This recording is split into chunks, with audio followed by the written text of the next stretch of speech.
Buenos días, yo soy Edgar Ramírez, soy socio de la Regional Montecristo de Presiv. Hoy es el 24 de agosto, son las 10:30 apenas pasaditas y quería darles bienvenidas a este taller de nuestro congreso. Muchas gracias por sumarse a esta charla que la llamamos Secuencias de cultivos en climas tropicales con estación seca.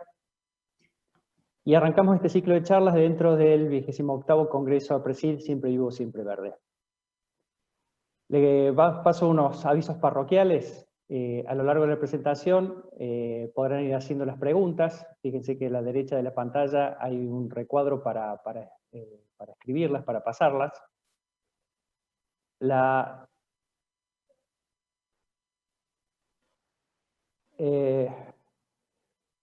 Escucho un audio.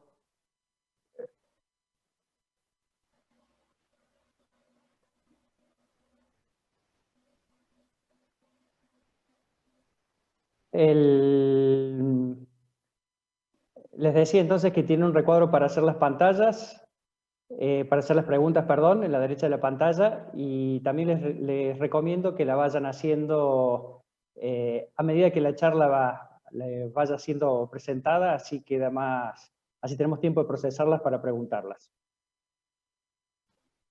No se olviden también de pasar por el espacio de APRESID dentro del hall comercial, donde encontrarán entrevistas en vivos con especialistas, información de programas de institución y contenidos exclusivos para los asistentes. Para seguir todo lo que sucede en redes, no olviden utilizar el hashtag Congreso Presid y así no se pierde nada. Bueno, yo les comento una interna. Yo tengo un audio que se está mezclando con el mío, no sé si a ustedes les pasa lo mismo, pero bueno, trataré de avanzarlo. Comenzamos entonces, les presento el taller. Es un honor presentarles al doctor Pedro Sánchez. Pedro es profesor e investigador de suelos tropicales del Departamento de Ciencias del Suelo y de Agua de la Universidad de Florida. Es profesor emérito de Ciencias del Suelo y Silvicultura de la Universidad Estatal de Carolina del Norte. Ha supervisado programas de investigación en más de 25 países de América Latina, el sudeste asiático y África.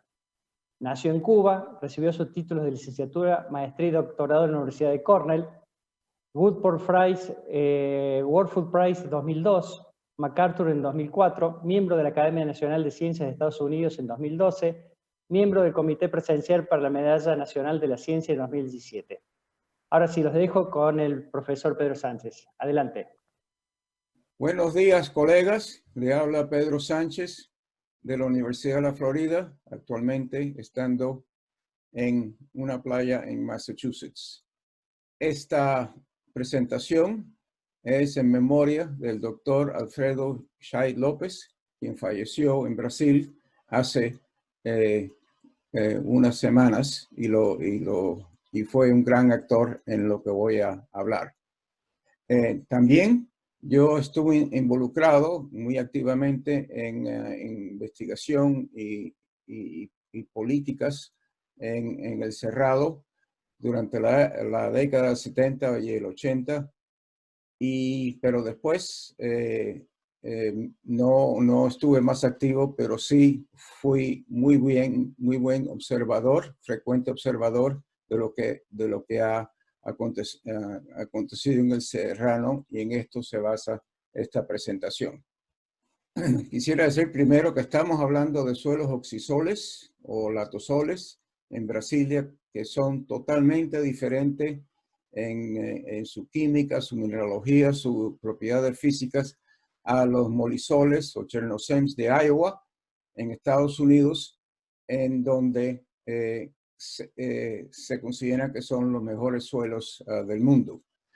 Como ven en esta foto, ambos no parecen, pero ambos tienen similares contenidos de materia orgánica. Y las tecnologías desarrolladas en oxisoles del Cerrado producen rendimientos similares a los molisoles de Iowa. Y aquí vemos soya, como digo yo, en el Cerrado, y vemos también a Alfredo López en los años 80. Debido a la tremenda el tremendo avance tecnológico de poder hacer estos suelos ácidos infértiles en suelos muy productivos, tan productivos como desde los Chernozems de los Estados Unidos, de Rusia, las Pampas de Argentina, etc. El World Food Prize, el Premio Mundial de Alimentación, fue dado al doctor Alison Paulinelli, Colin McClung y Edson Lobato en el año 2009, debido a como representando el trabajo de muchos en el Cerrado brasilero. Sin embargo, a medida de todos estos grandes éxitos, sigue ocurriendo degradación de suelos. A mano izquierda ven compactación en un cultivo, en los residuos de cultivo, y a mano derecha ven también una degradación del pasto que está en muy malas condiciones allá. El doctor Alison Paulinelli, gran amigo y ganador del World Food Prize, siempre dijo que donde hay pastos, siempre fue pastos y siempre será pastos. Y donde hay cultivo, siempre fue cultivos y siempre estará en cultivos. Y esa idea que existía antes, eso casi siempre resulta en suelos degradados, pastos degradados y cultivos pobres. Cuando estuve en una gira por el sur de Goiás durante la estación de seca de agosto de hace un par de años, del 2018, vi una gran cantidad de pasturas degradadas que en total son 90 millones de hectáreas en Brasil. Y en esta foto, en la parte anterior, ven esas pasturas degradadas y con muchos copings, muchos hormigueros presentes. Pero atrás de esta foto hay un ejemplo de lo que quiero hablar como el mejor sistema agroforestal que yo he visto en mi vida, que es la integración de cultivos, pasturas y foresta, que actualmente no, en el año 2017 ya ocupaba 15 millones de hectáreas. O sea que a estas 90 millones de hectáreas que tenemos degradadas hay que restarle 15 en estos momentos. O sea que serían como 75. Estos son datos de hace 3 años, así que probablemente sea aún más grande la extensión de lo que voy a mostrar. Esta pesquisa empieza, no esta pesquisa, esta práctica, ya están en 15 millones de hectáreas, empieza con un pasto degradado en el cual se le hace una labranda profunda, a lo más profundo que puedan ir los implementos mecánicos, o sea, todo lo contrario a la agricultura conservacionista, y en la cual se aplican cantidades fuertes de fósforo, de cal, de yeso y de otros nutrientes como nitrógeno, otros fertilizantes como nitrógeno, potasio y zinc. O sea que lo primero que se ha hecho es romper el dogma de la agricultura conservacionista para poder poner todos estos implementos todos estos insumos, en el suelo. Después se siembra y en estos momentos se está en la mano izquierda ya sembrado un cultivo como maíz y se está intercalando el pasto Brachiaria rusicensis, que como ven en la mano derecha, ya a la hora de que el maíz está listo para la cosecha, el pasto rusicensis está muy bien ahí. Esto es un pasto muy especial, bien escogido, bien investigado, y entonces eso es lo que tenemos ya, es una buena intercalación del cultivo y el pasto.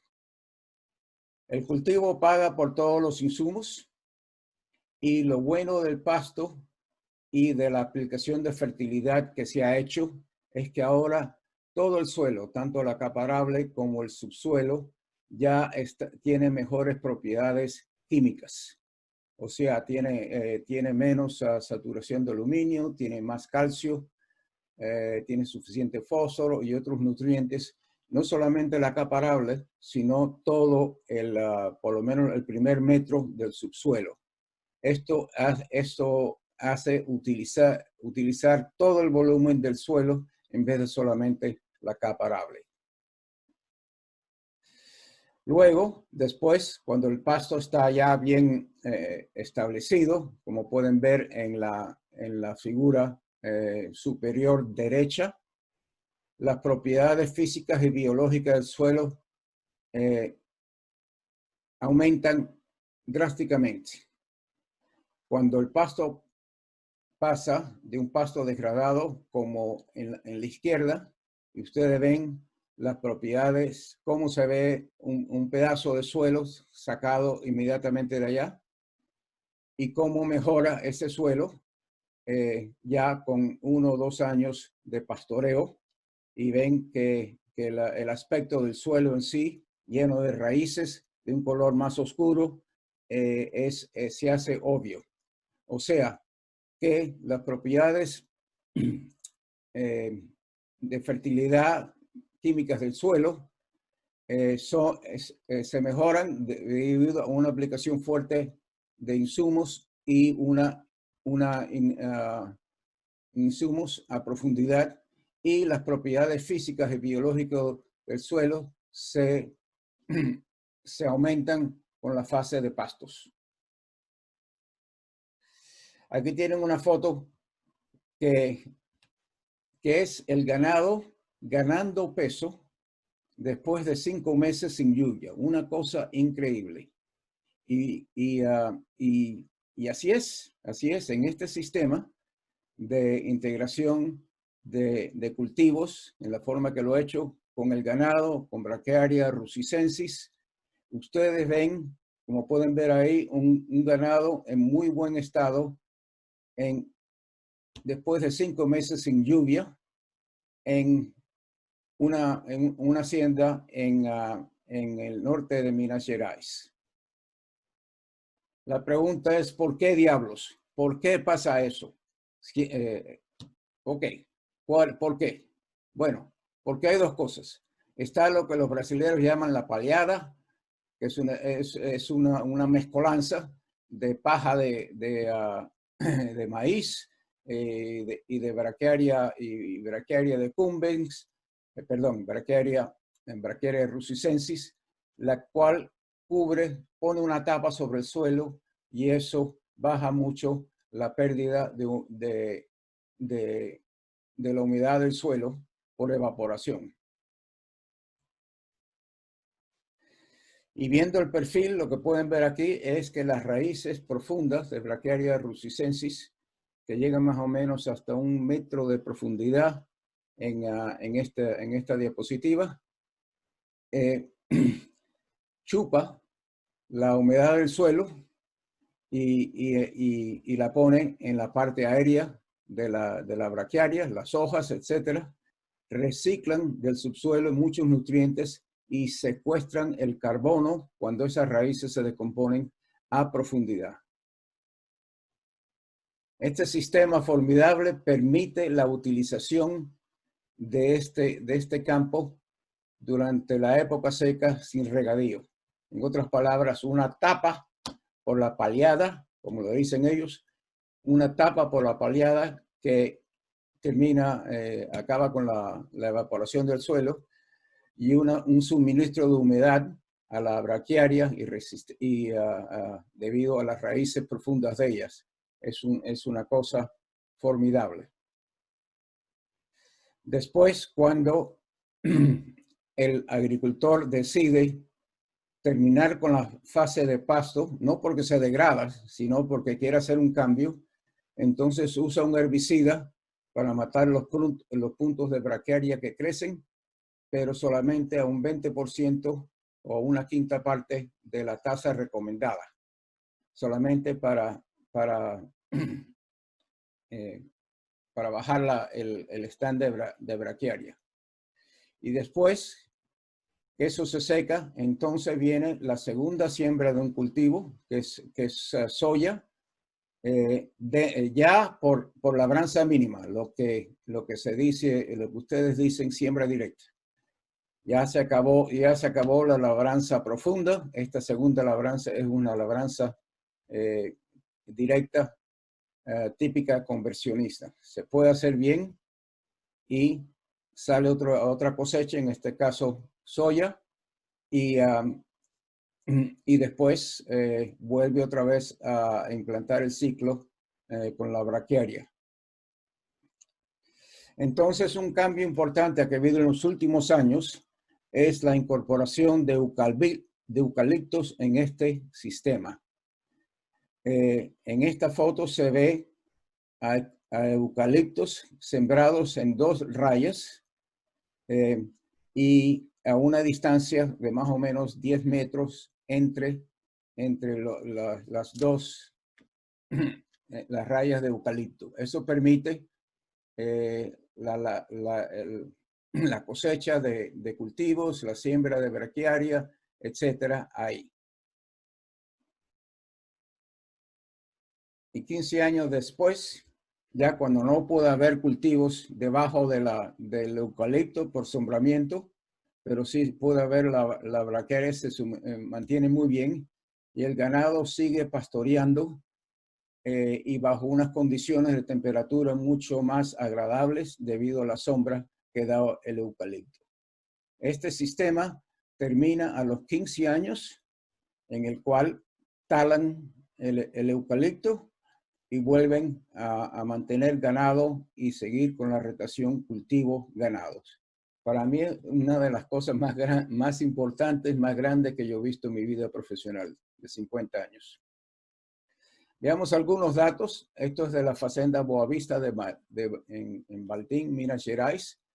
Ustedes ven en la mano izquierda el sistema. Se compara un sistema convencional de cultivo de maíz y soya con el sistema integrados y no hay diferencias. El maíz rinde entre 6 y 8 toneladas por hectárea y la soya entre 2 y 3, tanto convencional como el sistema integrado. Sin embargo, al ver la parte de pastoreo y la producción de carne, los agricultores ajustan la capacidad de carga a lo que mejor ellos puedan. En este caso, el pasto degradado estaba a una carga de 3 animales por hectárea, mientras que el sistema integrado manejaba 10, y los aumentos de peso vivo en kilogramos por hectárea años subieron de 90 en el pasto degradado hasta 270, 3 veces en el sistema integrado, y ganando también, reduciendo la edad del ganado que ya estaba en condiciones para ser sacrificado de 4,5 años en el pasto degradado a 1,8 años en este sistema. O sea que esto es mucho más, no solamente productivo, sino más rentable. Ahora ha habido un artículo el año pasado de Embrapa que ha podido cuantificar fincas que tenían el sistema cultivo pasto, o sea, el sistema anterior, pero no el convencional, tal como yo lo indiqué anteriormente, con el sistema cultivo pasto eucalipto. Y ya establecido como ha sido indicado antes. Estos datos vienen de muestreos de suelos y de plantas a los 7 años de edad de ambos sistemas. Entonces vemos que la carga animal es mucho más alta en el sistema sin eucaliptos, 3 cabezas por hectárea comparado con 1,7, sencillamente porque hay menos área de braquiaria que pastar por la presencia del eucalipto.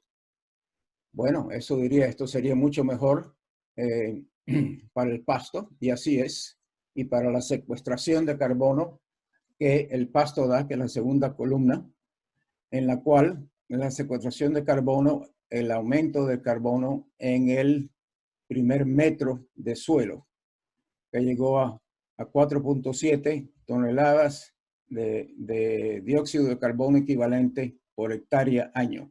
Eso es una tasa de secuestración magnífica, altísima. En el caso del cultivo con pasto y eucalipto fue menor porque había menos animales y los animales son muy eficientes, principalmente vía del estiércol, en poder aumentar el carbono orgánico del suelo. Ok, la tercera, o sea que lo que estaba mejor ahí era el cultivo pastos sin eucalipto.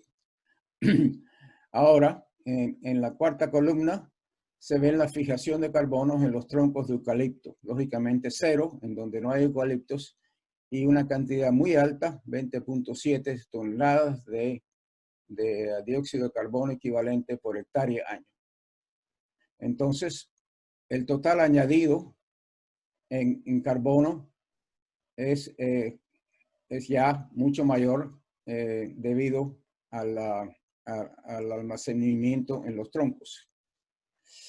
Y después tenemos la cantidad de gases, de metano y de óxido nitroso que ha sido emitida por el ganado, el ganado emite mucho metano, y también el dióxido de nitrógeno es emitido por el estiércol y es emitido por el suelo también. Ahí ven ustedes que la emisión de estos gases es mayor en el sistema sin árboles que con el sistema de árboles.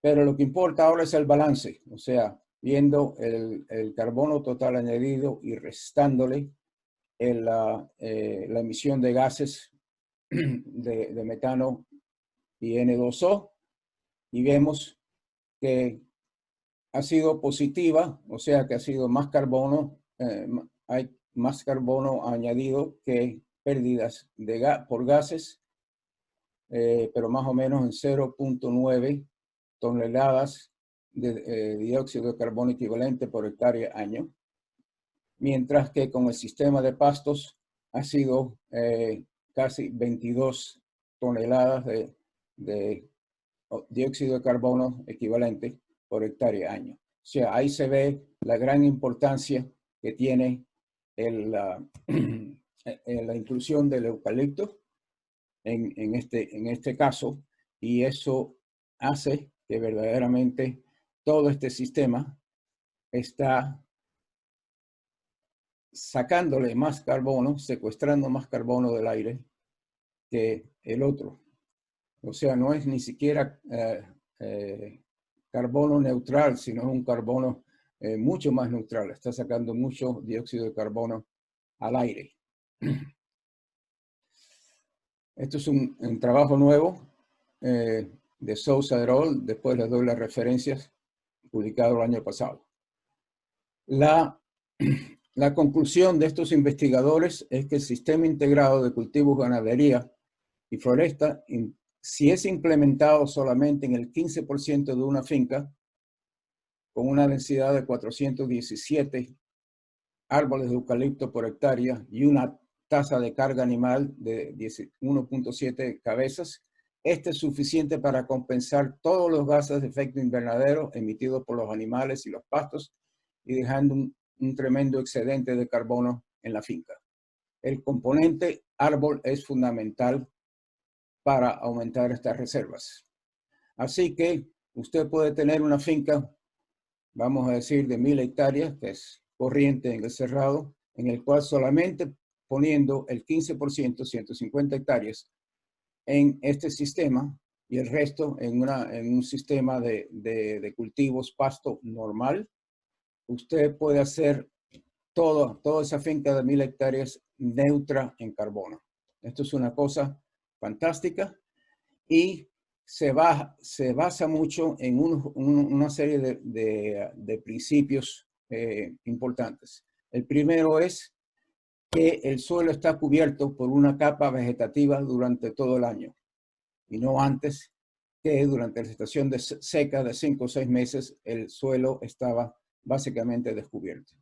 Segundo es que la ciencia agronómica se hace al nivel más alto, tanto en el manejo del suelo como en el uso de germoplasma, de maíz, soya y otros cultivos, así como el uso muy especial de esta gramínea Brachyria russicensis, que todavía no entendemos exactamente por qué es tan buena, pero se usa el mejor germoplasma.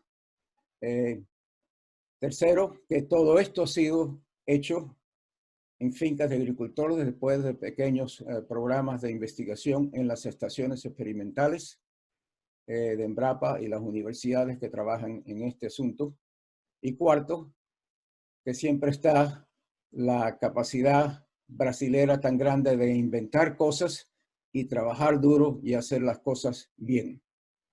Entonces, hay unas... Me queda solamente indicar las referencias que he usado para esto y darles a ustedes muchas gracias por poder participar en este congreso tan importante, y espero que la próxima vez que me inviten ya se acabó este COVID y pueda visitarlos en Argentina. Muchas gracias. Bueno, muchas gracias, profesor Sánchez, por la presentación. Vamos a comenzar ahora con la parte de preguntas, que algo ha ido llegando. Les recuerdo también a los asistentes que pueden continuar haciendo preguntas, que vamos a tener unos 20 minutos más o menos para hacer un intercambio. Y también, antes de pasar a la primera pregunta, quería aclararles un poco de dónde surge la idea de este taller.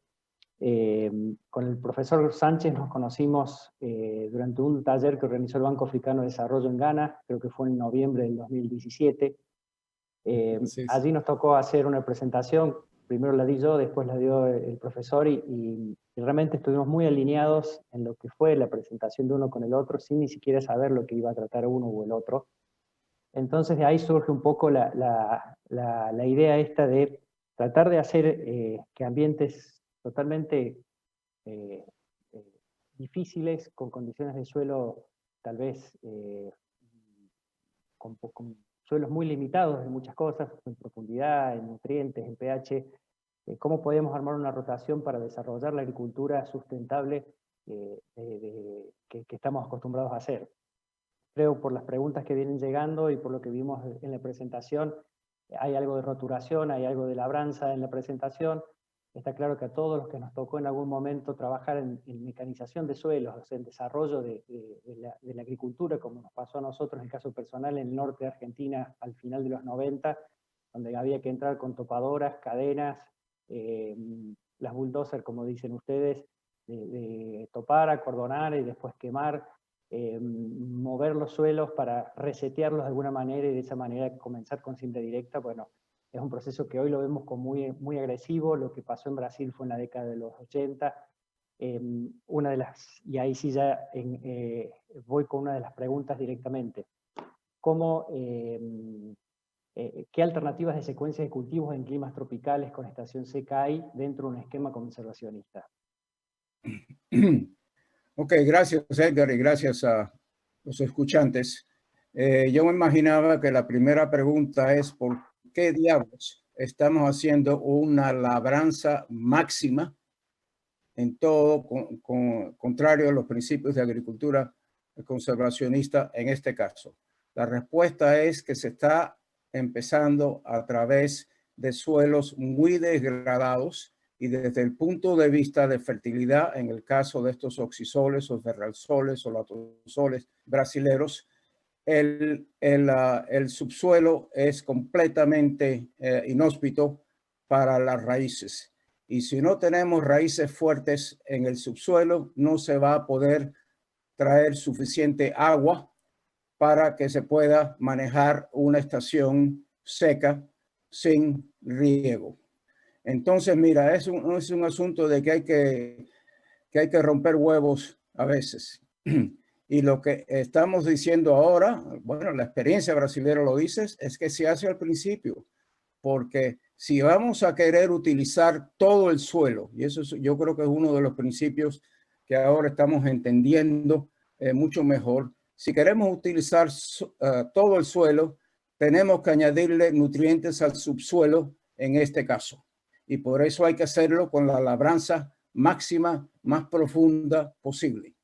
En un caso de que el subsuelo sea fértil, esto no es necesario, pero en el caso brasilero es. Ahora, después de haber cometido este pecado, vamos a decir, de ahí todo lo demás es siembra directa. Es todo lo demás siembra directa hasta que después de unos años se vea que hay algún problema de fertilidad de suelos en el subsuelo. Yo creo que no tenemos idea, pero eso va a tomar muchos años antes que pase. O sea, vamos a romper huevos, vamos a pecar, vamos a hacer todo lo opuesto a la idea una sola vez, pero por una razón agronómica muy importante. Después todo es siembra directa, por supuesto. Gracias, Pedro. Un poco, y antes de pasar a la otra, nosotros vimos los ambientes de allá del oeste africano, que sabemos que son, como decía recién, muy, muy rigurosos. Sabemos que tienen mucha lluvia, pero muy concentrada en 5 o 6 meses, con milimetrajes que van más allá de los 1.200, 1.400 milímetros de promedio, con muy poca infiltración, mucha escorrentía. Y después viene la estación seca, donde hay 0 milímetros, con los vientos cálidos que vienen del Sahara, el famoso Harmattan, que son un soplete. Entonces, la braquiaria, como planteas de la experiencia brasilera, o qué otra especie, si se te ocurre, ¿la ves como con posibilidad de adaptarse a esos ambientes, a esas condiciones? Sí, yo creo que vale la pena hacer el experimento con la Brachiaria rusicensis y otras braquiarias también parecidas, que por ejemplo en Brapa tiene toda esa posibilidad de proporcionar la semilla. Pero el problema es exactamente lo que tú dijiste, Edgar. Hay una poca infiltración del agua durante estas tremendas tormentas durante la estación lluviosa, y después el suelo está súper seco durante la estación de la sequía. Bueno, por eso la idea es de tener un principio básico que para mí es un principio también de la agricultura conservacionista, es tener el suelo cubierto por una capa vegetal todo el año. Todo el año. Y si se puede reproducir lo que han hecho los brasileros de tener, después de sembrar el maíz, en ese caso, enseguida siembran los pastos al voleo. Después que el pasto se empieza a degradar y quieren cambiar, vienen con siembra directa la soya. El suelo está cubierto por una capa vegetal durante la estación lluviosa, y lo que hace falta es que el suelo esté cubierto también por una capa vegetal durante la estación seca.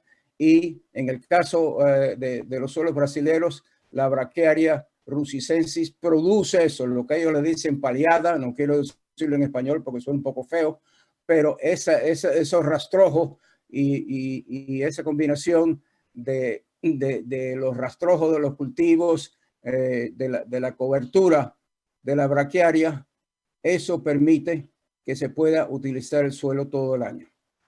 Yo he visto otras áreas de África, de sabanas, sobre todo en el norte de Zambia, que tienen suelos porcisoles muy parecidos y hasta un poco mejor de fertilidad que los suelos brasileños, donde esto se puede aplicar sin ningún problema, yo creo.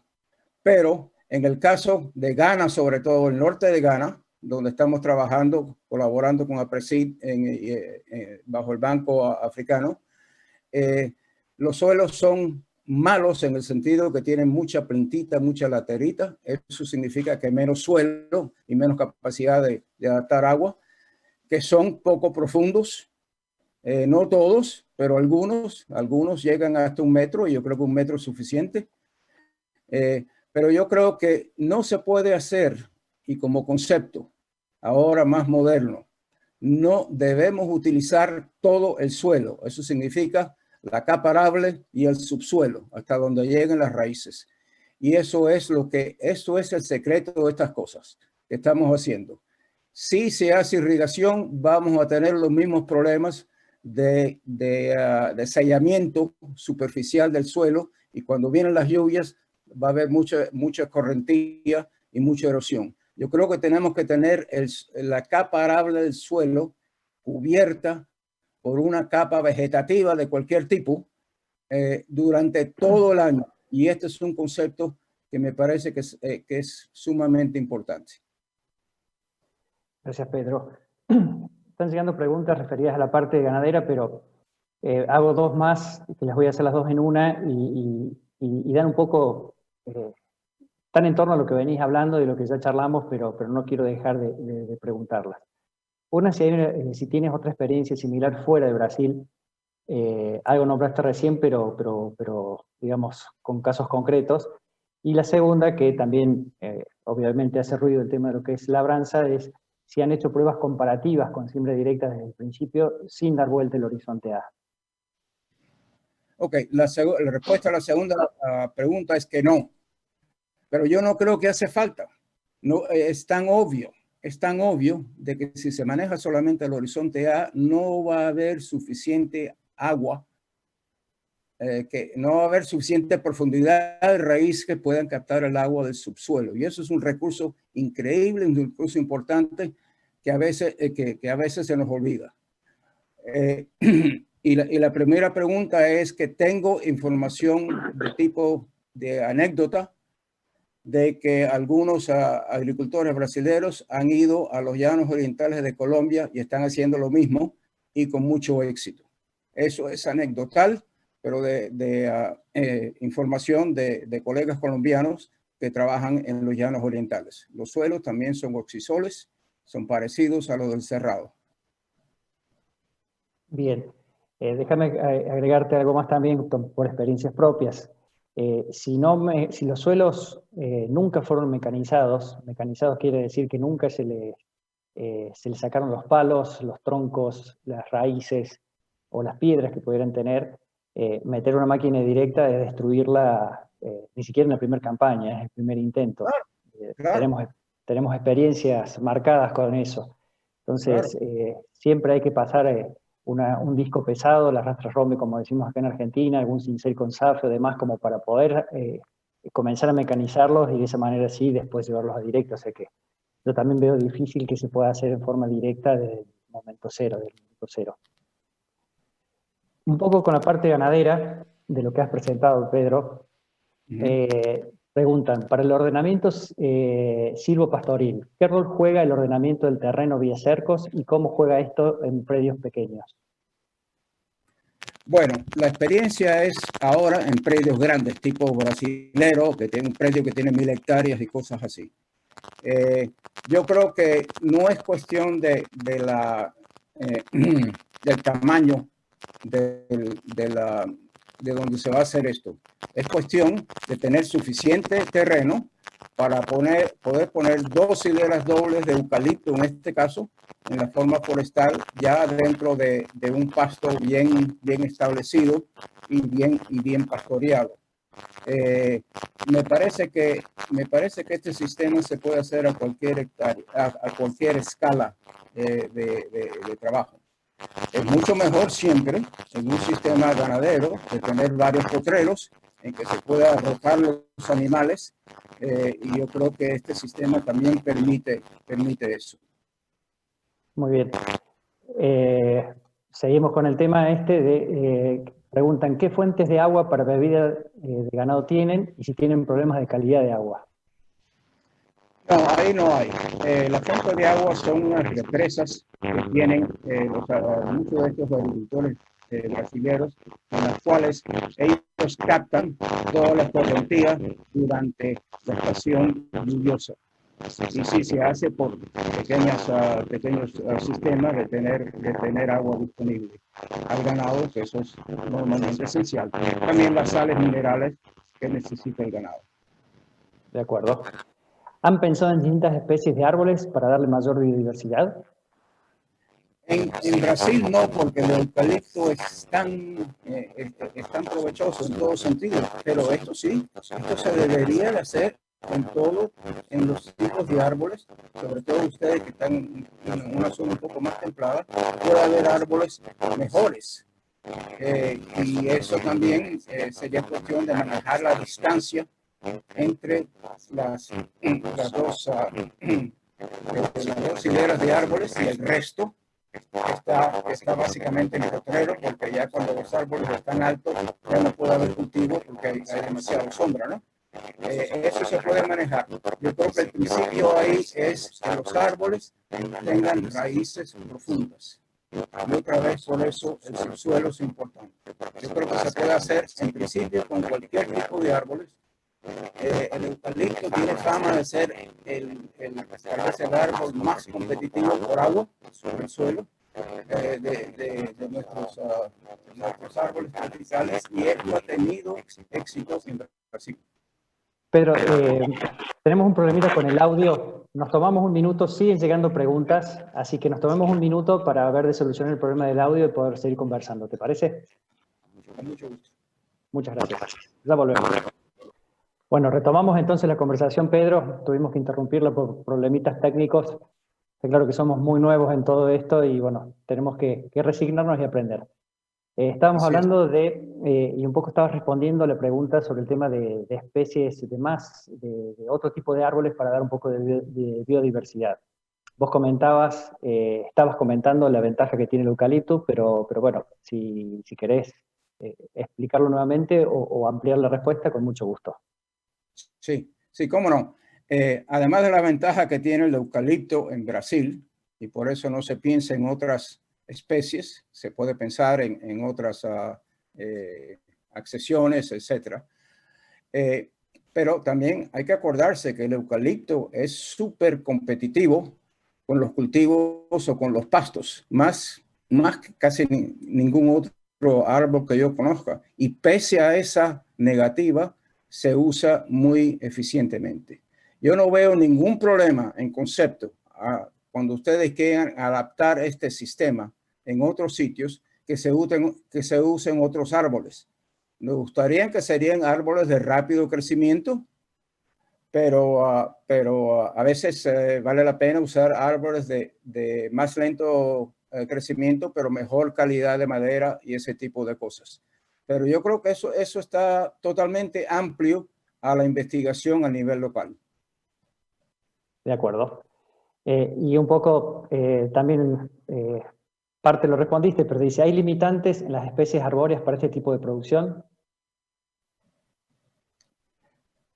Puede haber cuestión de esa alergia que hay, ahora se me olvida la palabra, esa alergia que hay, que puede haber alelopatía, con los pastos. Eso sería la única cosa que me viene a la mente. Correcto. Un poco también pensando, y te llevo nuevamente a África, viste la cultura del fuego que tienen allá, y nos pasó también este año en Guinea, donde nosotros queríamos que nos dejen la cobertura vegetal como justamente para la estación seca, y nos decían bueno, que el volumen de materia seca acumulada es muy combustible, es mucha cantidad, y si no lo queman antes, corren riesgo que después se les incendie naturalmente y le quemen las aldeas o demás. Pensando un poco en lo que puede ser la explosión de la braquiaria cuando produce la masa vegetativa, y que ellos no tienen desarrollada la ganadería como la presentás vos en tu presentación, o sea, no va de la mano, digamos. Por lo tanto, no va a haber bocas suficientes para pastorear esa masa vegetativa excesiva, a lo mejor en un momento. ¿Qué se te ocurre como para convencerlos, por un lado, para que no prendan fuego, que conserven esa cobertura y que justamente cuiden los árboles, porque sabemos que un fuego que se escapa es de nuevo volver al cero, ¿no es cierto? Ok, es muy buena pregunta, y eso tenemos que estar claro de que este sistema es un sistema de sabana, no es un sistema de bosque.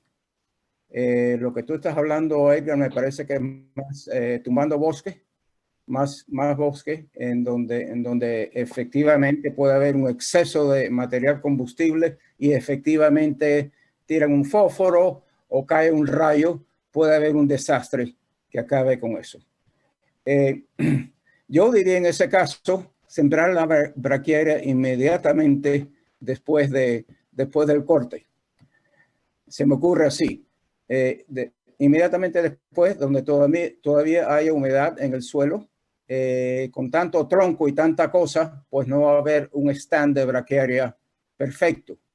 Pero puede haber uno que se pueda mantener verde, y si se mantiene verde durante la estación seca, va a haber menos peligro de incendios, aunque hay mucho material seco ahí que puede hacer un incendio. Yo no sé, eso no tengo ninguna experiencia en lo que estoy diciendo, pero sería una forma de tratar de tener un poco más de material verde durante la época seca para que haya menos incendios o no incendios. Está bien, está bien. Y también un poco llevando también a suelos con problemas de pH, a lo mejor que no sean, o en realidad que son poco profundos y que también tienen tendencia a compactarse. Pensando un poco en lo que puedan ser los cultivos de servicio y cómo los venimos usando nosotros por acá a distintas especies según el objetivo que querramos. ¿Qué otra alternativa para ese tipo de suelo se te ocurre que no sea la braquiaria?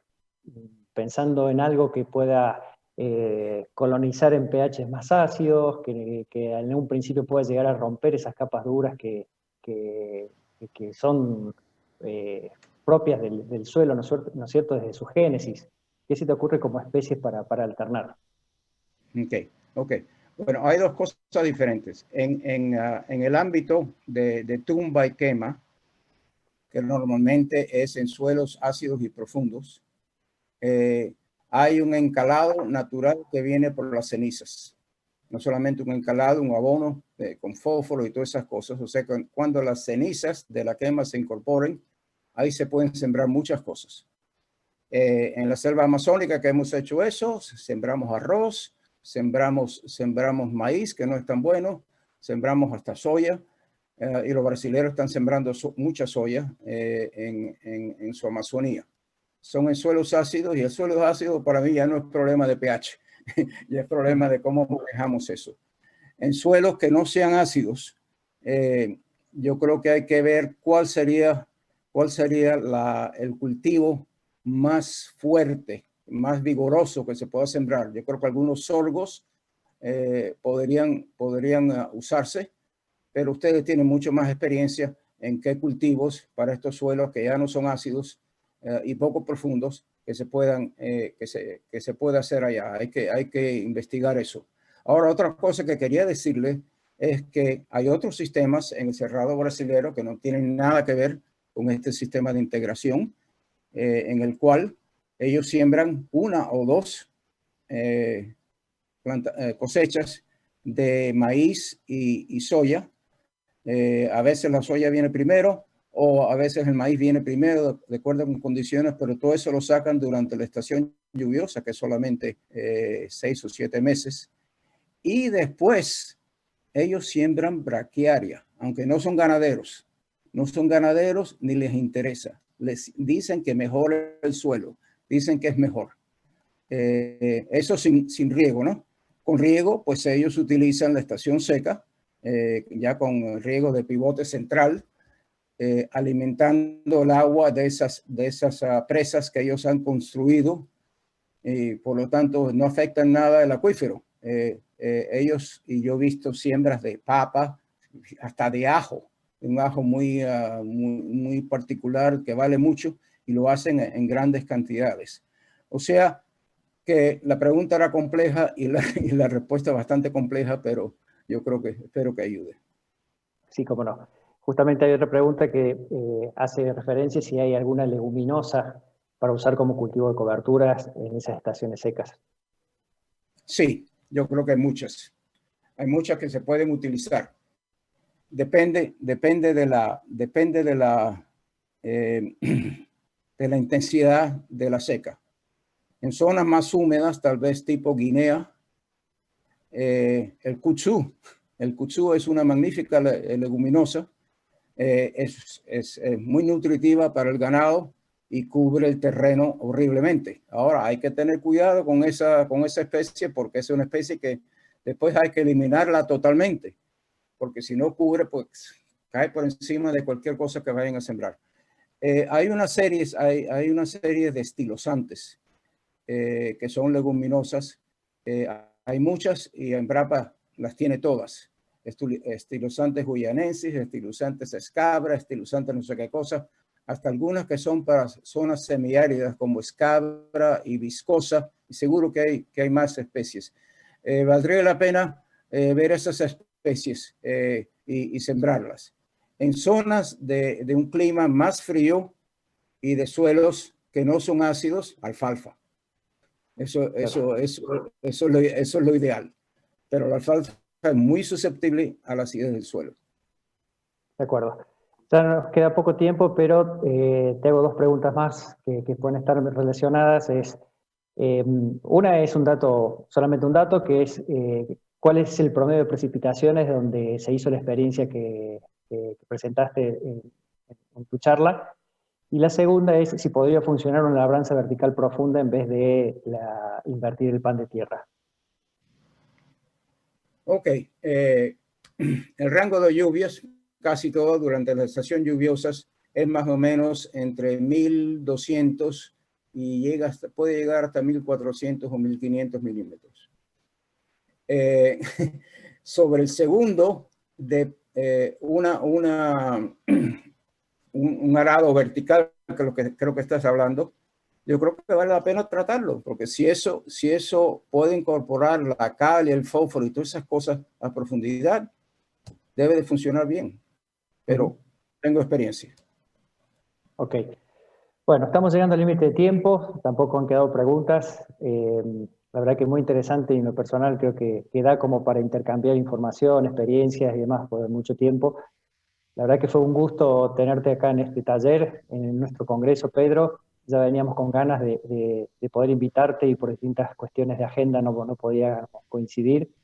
Pero bueno, la virtualidad nos permitió reunirnos ahora, así que te agradezco mucho tu presentación, tu buena predisposición y bueno, invitarte a participar en la Preside en lo que te interese, porque la verdad que para nosotros es un gusto poder contar contigo. Muchas gracias, Edgar, para mí también, y espero que tenga la oportunidad de ir allá para otro congreso, pero en persona. Con mucho gusto. Cuando este COVID termine y podamos retomar a nuestra vida normal. Yo creo que me gustaría mucho ver lo que están haciendo ustedes allá. Y muchas gracias por esta invitación. Es increíble, pese a pequeños problemas técnicos, que esto ha sido posible. Así que a mí me gusta mucho y los felicito a Samantha, a Fernando, a los otros que están ayudando, porque ha sido un gran éxito. Así que muchísimas gracias. Gracias, Pedro. Muchas gracias a los asistentes a esta charla virtual y los invitamos a que continúen nuestro congreso con las próximas presentaciones. Muchas gracias.